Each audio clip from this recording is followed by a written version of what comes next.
अनेक वर्षापासून ओबीसी समाजाच्या संविधानिक मागण्या केंद्र सरकारने आणि राज्य सरकारने पूर्ण कराव्यात याकरिता सातत्याने प्रयत्न करत आहेत आणि त्याला दिवसेंदिवस यश सुद्धा मिळत आहे की 2016 पासून आतापर्यंत ओबीसी समाजाच्या विद्यार्थी, युवक, जनसामान्य माणूस यांच्या विकासाकरता, प्रगतीकरता, उत्थानाकरता केंद्र आणि राज्य सरकारकडून 43 GR काढून घेतलेले आहेत।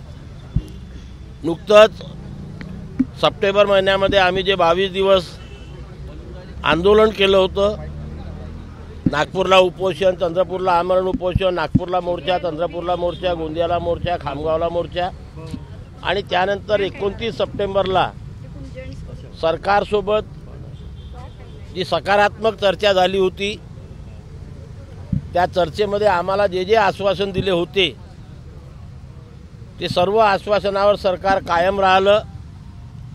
त्याच्यामधलं पहिलं आश्वासन होतं की आम्ही मराठा समाजाला ओबीसी संवर्गातून आरक्षण देणार नाही, मराठा समाजाचं ओबीसीकरण करणार नाही आणि सरसकट कुणब्यांचे प्रमाणपत्र सुद्धा देणार नाही। त्या व्यतिरिक्त हॉस्टेलचा प्रश्न होता, स्वाधार योजनेचा प्रश्न होता, स्कॉलरशिपचा प्रश्न होता, हे पूर्ण करण्याचं आश्वासन सुद्धा आम्हाला दिलं होतं। आपल्याला सांगताना अत्यंत आनंद होत आहे की हॉस्टेलचा GR निघाला, स्वाधार योजनेचा GR निघाला, स्कॉलरशिपचा GR निघाला, इतर सर्व GR निघाले आणि नुकतंच 25 आणि 26 तारखेला सरकारने मराठा आंदोलकांच्या हातामध्ये जी काही कागदपत्र देऊन मराठा समाजाच्या लोकांचं समाधान केलं आणि त्यांनी ते आंदोलन मागे घेतलं। यामध्ये मी जबाबदारीपूर्वक, खात्रीपूर्वक हे विधान करतो की यामुळे ओबीसी समाजाच्या आरक्षणाला मुळीच धक्का लागलेला नाही। सरकारने जे आश्वासन दिलं होतं ते पाळलं। सरसकट कुणब्यांचे प्रमाणपत्र दिलेले नाही। आता समाजामध्ये गैरसमज पसरविण्याचा जो सातत्याने प्रयत्न होत आहे, आपल्या माध्यमातून मी ओबीसी समाजाला आश्वस्त करू इच्छितो की जे 2 कोटी प्रमाणपत्राचे वितरण झाले, 2 कोटी प्रमाणपत्र, 2 कोटी मराठा ओबीसीमध्ये आले आणि ओबीसी समाजाला भयभीत करण्याचा प्रयत्न काही लोकांकडून होत आहे। ज्या 38 लाख नोंदींचे प्रमाणपत्र देण्यात आले याचा गवगवा केला जात आहे, हे 38 लाख प्रमाणपत्र आंदोलन सुरू होण्याच्या पूर्वी वितरित करण्यात आलेले आहे। आंदोलनानंतर एकही प्रमाणपत्र वितरित झालेलं नाही। उदाहरणार्थ या ठिकाणी मी आपल्याला आत्मविश्वासाने सांगतो की नुसतं जर आमच्या विदर्भातील 11 जिल्ह्याचं आम्ही उदाहरण घेतलं तर सरकारने जो आकडा प्रकाशित केलेला आहे त्यामध्ये त्यांनी असं म्हटलेलं आहे की 35 लाख नोंदी फक्त आमच्या 11 जिल्ह्यात सापडल्या। आपण सर्व माध्यमाचे प्रतिनिधी या ठिकाणी आहात, आपण प्रत्येक कलेक्टरला विचारा, तहसीलदाराला विचारा की 24/10/2023 शिंदे समितीची स्थापना झाली आंदोलनादरम्यान, तर आजपर्यंत किती नवीन प्रमाणपत्र इश्यू केले, तर आमच्या विदर्भामध्ये तुम्हाला 0 आकडा मिळेल। म्हणजे हे 35 लाखच्यापैकी जे काही 20-22 लाख प्रमाणपत्र निर्गमित केले आतापर्यंत हे सर्व जुनेच आहे। मग नव्यानं कोण आलं आहे आमच्या ह्याच्या? आणि म्हणून राष्ट्रीय ओबीसी महासंघाचा हा विजय आहे, राष्ट्रीय ओबीसी महासंघाचं यश आहे की आमच्या ओबीसीच्या आरक्षणाला कुठेही धक्का लागलेला नाही। हे सर्व ओबीसी समाजाने समजून घ्यावं। आणि म्हणून त्यावेळेस सरकारकडे आम्ही जी एक मागणी केली होती की ज्याप्रमाणे बिहार राज्यामध्ये सर्व समाजाची जातनिहाय जनगणना करून सर्व समाजाच्या जातींची आकडेवारी घोषित करण्यात आली, ती एक मागणी जी प्रलंबित राहिलेली आहे ती राज्य सरकारने या महाराष्ट्रामध्ये लवकरात लवकर सर्व समाजाची जातनिहाय जनगणना करून आकडेवारी लवकरात लवकर प्रसिद्ध करावी। आमच्या ओबीसीच्या विद्यार्थ्यांना ज्या ज्या अभ्यासक्रमाला 100% स्कॉलरशिप मिळत नाही त्या सर्व अभ्यासक्रमाला 100% स्कॉलरशिप लागू करण्यात यावी। केंद्र सरकारने सुद्धा भारतामध्ये ओबीसीची जातनिहाय जनगणना करावी।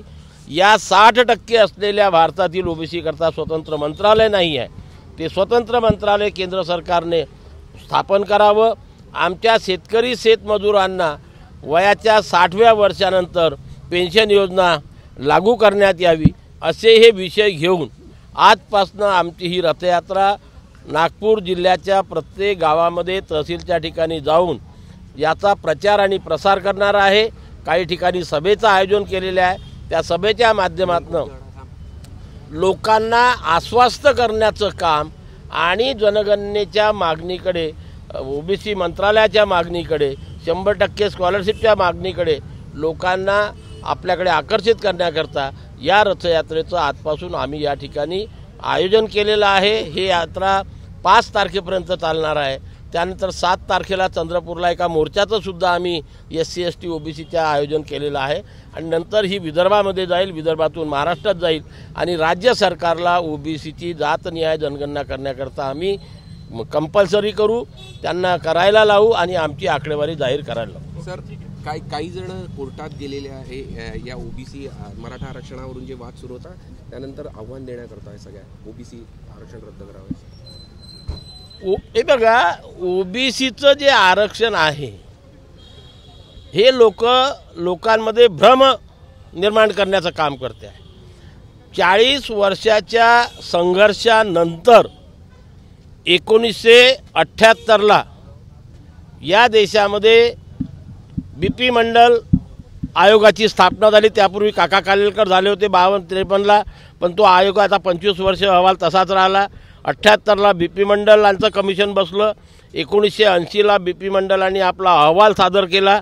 10 वर्ष त्या अहवालावर चर्चा झाली नाही, परंतु या देशाचे, आम्ही त्यांना ओबीसी मसीहा म्हणू शकतो, VP सिंग नावाचा माणूस या देशाचे प्रधानमंत्री झाले। त्यांनी 7 ऑगस्ट 1990ला लोकसभा आणि राज्यसभेमध्ये बिल पारित करून या देशातील त्यावेळच्या 52% ओबीसीला 27% आरक्षण लोकसभा आणि राज्यसभेमध्ये पारित करून दिलं।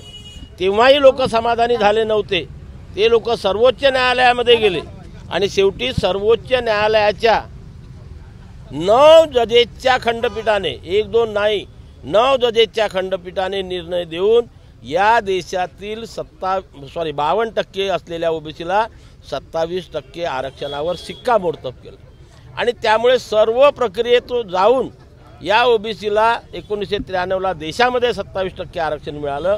आपल्या महाराष्ट्र राज्यामध्ये 1994 पासून मिळालं आणि त्यामुळे आता कोणी कोर्टाची भाषा करत असेल किंवा काय करत असेल, आमच्या या देशातील 60% ओबीसीला मिळालेल्या 27% आरक्षणाला कोणीही धक्का लावू शकत नाही। ओबीसी समाजाने त्याची चिंता करायची गरज नाही, ज्यांना जे करायचं त्याच्याकरता ते मोकळे आहेत।